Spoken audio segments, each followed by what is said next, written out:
Bonjour Julien Giry. Bonjour. L'affaire Freeze Corleone est entrée dans le débat public. Des associations telles que la LICRA, le gouvernement français ainsi que différents hommes politiques se sont indignés de certaines paroles du rappeur en les considérant comme antisémites.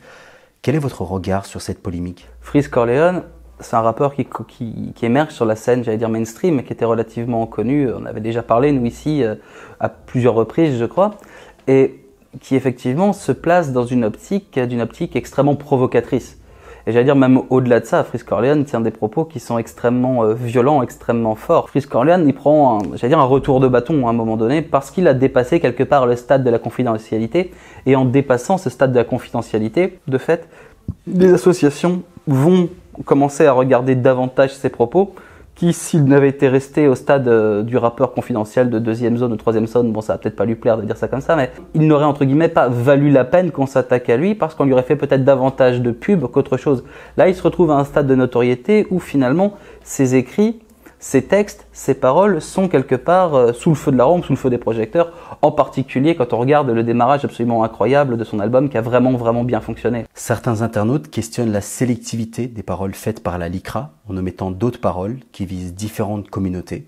Qu'est-ce qu'on peut dire là-dessus? Déjà, il y a deux choses à dire, c'est-à-dire qu'il y a une forme un petit peu d'hypocrisie là qui se joue, c'est-à-dire que Freeze Corleone, ses phrases étaient connues. Elles étaient connues avant, ses punchlines étaient connues, ses albums, ses chansons, elles sont sur YouTube, on peut les connaître.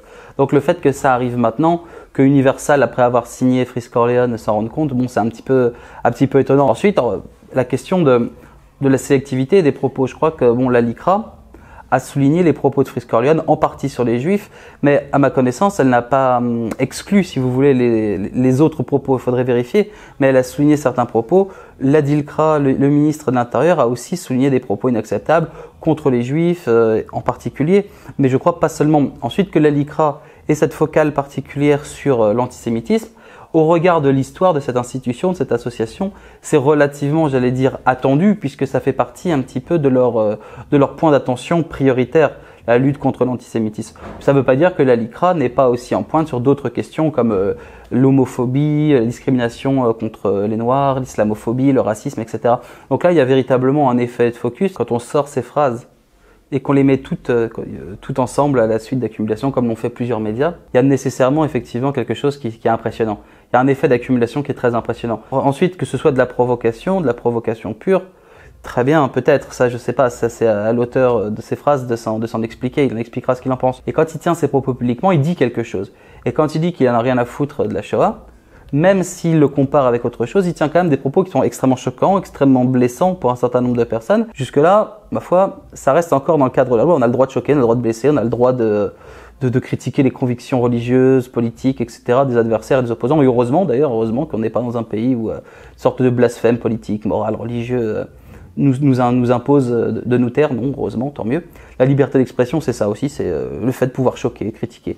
En revanche, le problème avec Freeze Corleone, c'est qu'on est toujours sur vraiment l'extrême limite de ce qui est toléré dans la liberté d'expression et ce qui va passer dans quelque chose d'autre qui est la contestation finalement de crimes contre l'humanité qui est passible de condamnation pénale, d'amende, ou alors d'incitation à la haine en raison de l'origine, en raison de l'ethnie, en raison des comportements notamment sexuels, etc. Donc on est véritablement sur une pente assez ténue parce qu'il y a un effet d'accumulation. Il y a énormément de phrases, il y a énormément de choses qui vont dans ce sens-là. C'est pas une phrase en elle-même qui peut être incriminée et quelque part. Il n'est pas illégitime que des associations type la LICRA, type les organisations comme la DILCRA ou autres, se posent la question et cherchent à savoir ce qu'il y a derrière. C'est pas illégitime de leur point de vue, j'allais dire. Comment expliquez-vous la condamnation éclair du rappeur par les médias mainstream ainsi que différents hommes politiques avant même que la justice ne tranche sur cette affaire? On vit dans une société un petit peu où il y a la concordance des temps est un peu diachronique, si vous voulez. Vous avez d'un côté le tribunal médiatique, le tribunal de l'opinion, qui a tôt fait de juger, qui va immédiatement rendre une sanction publique, une sanction morale quelque part, sur l'indignation, qui joue sur la morale. Mais ça vaut vraiment pour énormément de cas. On est condamné au tribunal de l'opinion avant même que la justice ait eu le temps de dire quelque chose. Et quand bien même la justice dit le contraire, ça reste toujours dans l'opinion. On a énormément d'affaires comme ça où, par exemple, je ne sais pas moi, tel individu public, tel individu médiatique va être mis en cause parce qu'il aura éventuellement, je ne sais pas moi, piqué en la caisse, eu un comportement tout à fait déplacé, etc. Et peut-être que la justice, dans 10 ans, va dire « bah non, c'est faux ». Mais c'est pas grave, il reste toujours quelque chose dans cette société un petit peu du média, de l'actualité permanente, où tout finalement doit être mis sur la place publique, et c'est pas très sain d'un point de vue des exigences démocratiques et de la séparation des pouvoirs, et encore moins d'une certaine idée de la justice bien comprise, de la bonne justice bien comprise. Donc ça, c'est tout à fait problématique. Je dis ça, ça ne veut pas dire que je dédouane Freeze de tout ce qu'il a pu dire, etc., et que ça pose question. Là n'est pas l'affaire.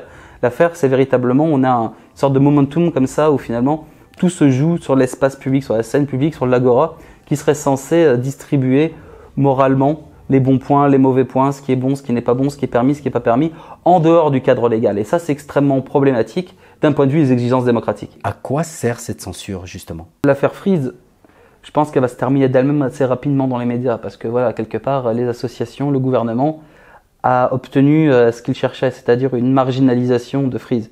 Freeze, vous le disiez tout à l'heure, va être retiré des plateformes musicales, ou quelques-unes, peut-être toute sa discographie sur d'autres. Les radios ont décidé d'arrêter de diffuser Freeze. Les festivals, bon, pour l'instant c'est un peu compliqué avec le Covid, mais est-ce que c'est ce qui rapporte le plus pour un artiste? C'est véritablement les prestations publiques. Si Freeze n'a plus accès au canal festival ou à ce réseau des festivals, il va être tenu par le portefeuille et clairement il va peut-être disparaître des médias. Donc quelque part, là, j'allais dire à court terme, les pouvoirs publics, les associations ont obtenu ce qu'elles cherchaient, c'est-à-dire le faire taire, le mettre sous silence. Ça, c'est clair, elles ont réussi. Donc si je comprends bien, la stratégie de pression est donc d'étouffer financièrement l'artiste? Disons qu'on dit que l'argent, c'est le nerf de la guerre. La lutte juridique, la joute qui est engagée entre certaines associations et Freeze Corleone, alors ces propos seront peut-être condamnés, seront peut-être pas condamnés, ça c'est pas à moi de le dire, je suis pas juge. Mais il est clair que s'en prendre au portefeuille, ça fait partie des répertoires d'action, ça fait partie des modalités qui existent et qui peuvent permettre finalement de gagner quelque part la bataille de l'opinion dont on parlait tout à l'heure. Sur Internet, on peut voir beaucoup de comparaisons avec d'autres polémiques et l'invocation de censure à géométrie variable. Éric Zemmour, par exemple, qui a été condamné pour provocation à la haine raciale, ne voit pas ses livres censurés ou sa parole censurée dans les médias. Éric Zemmour a été condamné plusieurs reprises pour ses propos, notamment c'est pas un prénom français ou des choses absolument incroyables, aberrantes, etc. Jamais pour ses livres. Il se calme dans ses livres, il fait un peu attention. Je pense que lui et ses éditeurs font toujours attention peut-être à caviarder le livre, je ne sais pas s'il est caviardé ou pas, mais en tout cas à ne pas avoir de propos qui tombent sous le coup de la loi dans les livres. En revanche, c'est clair que dans les débats, Éric Zemmour a tenu de nombreux propos qui ont été condamnés, ou alors qui sont au moins aussi choquants moralement que ceux qui pourraient être tenus par Freeze Corleone dans ses chansons. Ce qui se passe, c'est que, j'allais dire, la cible n'est pas la même. D'un certain point de vue, Freeze Corleone a sa petite focale un petit peu, disons, très obsédante sur les juifs, sur le pouvoir des juifs. Éric Zemmour, lui, a une focale très obsédante, pour pas dire plus, sur les supposés islamo-gauchistes. Ça, c'est véritablement clair que lui, il voit des islamo-gauchistes partout, il voit un complot, un grand remplacement, enfin tout un tas de fantasmes qui eux-mêmes relèvent du conspirationnisme le plus nauséabond, clairement. L'idée que les gouvernements mettraient tout en place pour tuer les nations, pour tuer la France au profit électoraliste, financier, etc. Ou alors idéologique, pour quelque part faire de l'Europe une espèce de terre musulmane, une terre de charia, etc. Pense à des groupes comme Riposte Laïque sur Internet, etc. Donc là, on est véritablement dans le fantasme conspirationniste pur. Ce qui est clair aujourd'hui, c'est qu'il semble dans l'espace public français, au moins francophone, que certaines catégories de population bénéficient, je ne sais pas si c'est le bon mot, d'une sorte de plus grande acceptation sociale de leur discrimination. Clairement, vous pouvez tenir des propos contre les Roms, il ne va pas vous arriver grand-chose. On se souvient par exemple d'un Premier ministre à l'époque, Manuel Valls, qui disait que les Roms n'avaient pas vocation à s'assimiler en France. Comme si, une sorte de culturellement, génétiquement, politiquement, naturellement, intrinsèquement, il n'était pas capable d'eux, il n'était pas fait pour. Les propos de Manuel Valls sont passés comme ça, on dit « oh, c'est pas bien, attention ». Il semble qu'aujourd'hui, on le voit en France et dans d'autres pays, dans le pays d'Europe en particulier, il y a une sorte de crispation identitaire sur la question de l'islam, sur la question des musulmans, de leur présence dans l'espace public, de leur visibilité, de leur intégration sociale, etc., qui est soit trop importante et ils veulent subvertir le pays, soit elle n'est pas assez importante et ils veulent pas s'assimiler. Donc on a toujours un petit peu cette ambiguïté un peu ridicule, quelque part. Et on disait la même chose des Juifs dans les années 30. Les Juifs soit s'invisibilisent, donc ils veulent nous subvertir de l'intérieur, soit finalement ils sont incapables de s'assimiler, et donc c'est des parasites ou des poisons pour la société. Donc on retrouve un petit peu le même type de choses, sauf qu'aujourd'hui il est clair qu'il y a une crispation identitaire sur la question de l'islam, sur la question de l'islamophobie, qui la rend davantage acceptable socialement. On le voit dans les débats, il n'y a aucun problème à tenir des propos, enfin aucun problème. Disons qu'on encourt moins de risques à tenir des propos islamophobes, hostiles aux musulmans, hostiles aux populations d'origine immigrée, qu'il y ait à tenir des propos contre les juifs. Ça, c'est clair qu'aujourd'hui, le débat est cristallisé là-dessus. C'est relativement acceptable socialement, je le disais encore, de tenir des propos contre les musulmans. Et on le voit aujourd'hui sur les forums de discussion, que ce soit sur les sites internet, que ce soit même en traduction électorale avec les scores du Front National, d'autres partis politiques qui clairement, eux-mêmes, disons, partie des Républicains en France ou de la droite, disons, parlementaire, et même une partie de la gauche qu'on appelle républicaniste, etc., qui tient des propos absolument hardcore contre l'islam et les musulmans, au motif que ça serait nécessairement des éléments de perturbation, des éléments halogènes. Aujourd'hui, il y a une configuration sociale qui fait que tenir ce type de propos est davantage acceptable socialement. Ça, c'est un état de fait qui, je crois, qui doit être questionné, interrogé, mais qu'on ne peut pas nier. Est-ce que cette polémique révèle un piège qui est celui de la polarisation? Là, justement, on est vraiment dans le piège. Dans le piège de dire il faut comparer la Shoah, il faut comparer le massacre des Juifs organisés avec l'esclavage, etc. Ce sont, tous les deux, sont des énormes souffrances qui ont existé, qui sont attestées historiquement, qu'à part une minorité d'individus un peu, un peu hardcore, un peu allumés quelque part, personne ne conteste. Il y a un consensus historique qui est affermi, qui est complètement indiscutable, sur le fait que le massacre organisé des Juifs a été une énorme souffrance, sur le fait que l'esclavage, la ségrégation, le commerce triangulaire, tout ça a été des énormes souffrances, ça c'est clair. Pourquoi les comparer? Pourquoi vouloir les dresser les unes contre les autres? Ça c'est le piège. C'est là où est le piège. Vous voulez d'un côté de dire il y a que nous sommes la souffrance, la plus grande souffrance de tous les temps. Bah non, c'est pas vrai, c'est nous aussi on a souffert, etc. Et pourquoi pas les Indiens d'Amérique, et puis encore d'autres types de populations, par exemple les Arméniens, etc. Donc effectivement, ça c'est vraiment le piège de vouloir mettre toutes ces souffrances en concurrence. Mais il faut vraiment parler de ces choses-là, il faut crever ces abcès-là, parce que c'est des événements qui sont aussi relativement récents. La période des indépendances, c'est les années 60, grosso modo, en France, en Afrique, en France et en Belgique, pardon, et puis en Afrique aussi, de fait.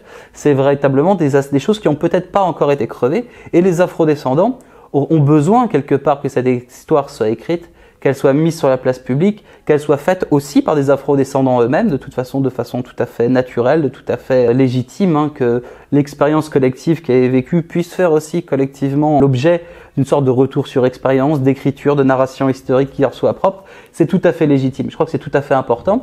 Et c'est vrai qu'aujourd'hui, dans les médias européens, dans l'espace public, en particulier avec cette crispation identitaire, cette crispation un petit peu réactionnaire qu'on voit en Europe aujourd'hui, cette expression, j'allais dire, afrocentrique, afrodescendante, elle n'a peut-être pas, et certainement pas, la place légitime qu'elle devrait avoir. Elle n'a pas, en tout cas, cette médiatisation, cette possibilité d'être vulgarisée au plus grand nombre, comme ça devrait être le cas. Ça me semble assez évident. Est-ce que vous pensez qu'il est possible d'avoir un débat serein sur les propos tenus du rappeur? Freeze Corleone, à ma connaissance, est très peu exprimé sur le sujet. La difficulté, c'est comment débattre avec Freeze Corleone, dans quel endroit, comment, etc. Lui-même aurait, je ne vais pas de conseil à lui donner, mais tout intérêt à clarifier véritablement ce qu'il veut dire dans un texte, dans une lettre. Peut-être il le fera avec ses agents, avec ses avocats, je ne sais pas, pour dire, voilà, moi, quand je dis ces propos, je veux dire ça. Si vous ne connaissez pas Freeze, vous ne savez pas en quel contexte il va le dire, ou même si vous le connaissez d'ailleurs, peu importe. Ces phrases sont choquantes, et on disait tout à l'heure qu'on est dans une société aussi de l'immédiat, de l'instantanéité, où le tribunal de l'opinion, le tribunal médiatique, a comme moteur l'émotion. L'émotion, l'instinctif, le ressenti, mais pour tout, pas que pour Freeze. On voit aujourd'hui, tout est émotion, tout est instant. Le moment de la réflexion, il est quasiment oublié, il est passé. Une nouvelle va chasser l'autre. On va s'indigner aujourd'hui de Freeze. Dans une semaine, on parlera plus de Freeze. On sera passé à autre chose. Et ce moment qui est là, il est intéressant justement mais comme d'autres, finalement, pour étudier cette espèce de changement qui se passe dans nos sociétés démocratiques où finalement le tribunal de l'opinion, le tribunal de l'émotion, de l'instant, prend une place absolument débordante pour le meilleur mais aussi pour le pire, et j'ai l'impression que moi c'est surtout pour le pire, puisque finalement ce qui va être choquant à un moment donné va être condamné immédiatement. On prend plus le temps de la réflexion, du débat, de la disputatio, on disait en latin, qui est vraiment l'échange d'idées, le débat, qui est aussi nécessaire à la sérénité démocratique, à la sérénité des débats. Ce moment un petit peu de dispute, d'argumentation contradictoire, d'être capable d'entendre des choses qui vont nous choquer, d'être capable d'entendre des choses qui vont nous heurter, des choses qui sont désagréables pour tout. C'est quelque chose aujourd'hui qu'on ne fait plus beaucoup dans l'espace public, j'allais dire légitime, sur l'agora, dans les médias, etc. Il y a une voix qui est celle-ci, c'est l'indignation, la condamnation de Freeze au motif émotionnel que ce qu'il a dit est choquant, et ça l'est. Et ça l'est, ça peut être choquant, ça peut être extrêmement heurtant, ça, il n'y a pas de problème. Mais aussi sur les réseaux sociaux. Sur les réseaux sociaux, il n'y a pas de débat, il n'y a pas d'espace de discussion.